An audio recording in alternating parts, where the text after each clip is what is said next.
बंदर एक मेरुदंडी और सामाजिक जानवर है। ये बहुत चालाक होते हैं और आसानी से पेड़ों के माध्यम से चलने और छलांग लगाने के लिए जाने जाते हैं। इसके हाथ की हथेली एवं पैर के तलवे छोड़कर संपूर्ण शरीर घने रोमों से ढकी है। कर्णपल्लव स्तनग्रंथि उपस्थित होते हैं। बंदर का अगला भाग पूंछ के रूप में विकसित होता है। हाथ पैर की अंगुलियां लंबी नितंब पर मांस लगती है। बंदर कुछ हद तक चिंपैंजी, वनमानुष और गोरिल्ला जैसे दिखते हैं। बच्चों को बहुत ज्यादा पसंद होते हैं बंदर को देखना, उसके बारे में सुनना और उनसे जुड़ी कहानियां को पढ़ना। यहाँ बंदर से जुड़ी कहानियां का एक संग्रह है जो बच्चों को काफी पसंद आएगी। टुकी बहुत ही प्यारी बच्ची है और वो हमेशा खेलती रहती है। वैसे तो टुकी का वास्तविक नाम जया है, लेकिन जब वो बहुत छोटी थी तो वो पूरा दिन टुक टुक देखती रहती थी, इसलिए उसकी बुआ उसे प्यार से टुकी बुलाने लगी। उसका घर में कभी मन नहीं लगता है। वो कभी दरवाजे पर तो कभी छत पर तो कभी खिड़की के पास खेलती रहती है। थोड़ी शैतान थोड़ी मासूम है टुकी, लेकिन सबका मन बहलाती है ये टुकी पूर्णविराम। बोली बहुत प्यारी है इसकी। गाना भी बहुत मीठा गाती है और टीवी में देख के नाच भी कर लेती है ये टुकी। एक बार टुकी अपने मामा के घर गई अपने मम्मी और पापा के साथ। वहां उनके बहुत मामाजी थे जिनके साथ वो खूब घूमती थी और मस्ती करती थी। नाना और नानी के साथ भी वो खेलती थी, उनसे कहानियां सुनती थी। एक दिन की बात है, वो अपने एक छोटे मामाजी के साथ छत पे घूम रही थी कि तभी वहां से कुछ आवाज उसे सुनाई दिया। वो बहुत डर गई और अपने मामा की गोदी में चिपक गई।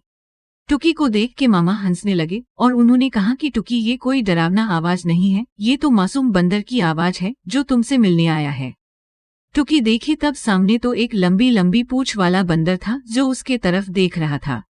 फिर वो खुश हो गई और मामा से पूछी कि ये कौन है, तो उनके मामा बोले कि जैसे मैं तुम्हारी मामा हूँ वैसे ये भी तुम्हारे मामा है। तुम इसके साथ खेल सकती हो, ये तुम्हें नाच दिखाएगा।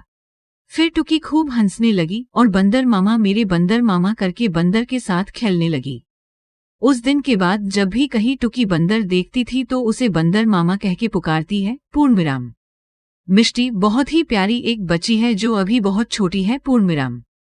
वो अपने खिलौना से कम खेलती है और घर के सामान से ज्यादा खेलती है।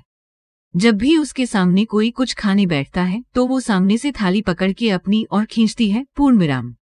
उनकी मम्मी, दादी और दादा ये सब देख के बहुत हंसा करते हैं। पूर्णविराम। आसपास के कुछ बच्चे जो उनसे थोड़े बड़े हैं हमेशा उनके पास खेलने आते हैं और उनको गोदी में लेके घूमती है। पूर्णविराम।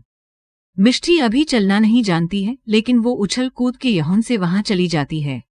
उनकी मम्मी उसे प्यार से मिष्ठू बुलाती है। मिष्टी के घर के बगल में बहुत सारे बंदर आया करते हैं और कभी कभी वो दादाजी के साथ बंदर को दूर से देख के खेला करती है। एक दिन की बात है, मिष्टी के घर में एक पूजा हुआ जिसमें बहुत सारी मिठाई भी आया था। सभी मिठाइयों में मिष्टी को लड्डू का थाली बहुत प्यारा लगा।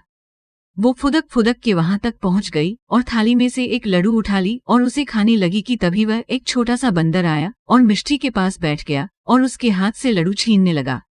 मिष्टी जोर जोर से रोने लगी। इतने में घर के सभी लोग निकल के आए। मिष्टी और बंदर को एक साथ देख के घबरा गए। मिष्टी कस के लड्डू पकड़ी थी और बंदर लपक रहा था। फिर जैसे ही दादाजी डंडा निकाले कि बंदर लड्डू के थाली में से एक लड्डू लेके भाग गया और ऊपर छत पे जाके मिष्टी को दिखा दिखा के खाने लगा। बंदर को ऐसे मुंह बना के खाते देख मिष्टी खिलखिलाने लगी। घर में सब हंसे और फिर मिष्टी की मम्मी उसे गोद में उठा के बहुत सारा प्यार करने लगी।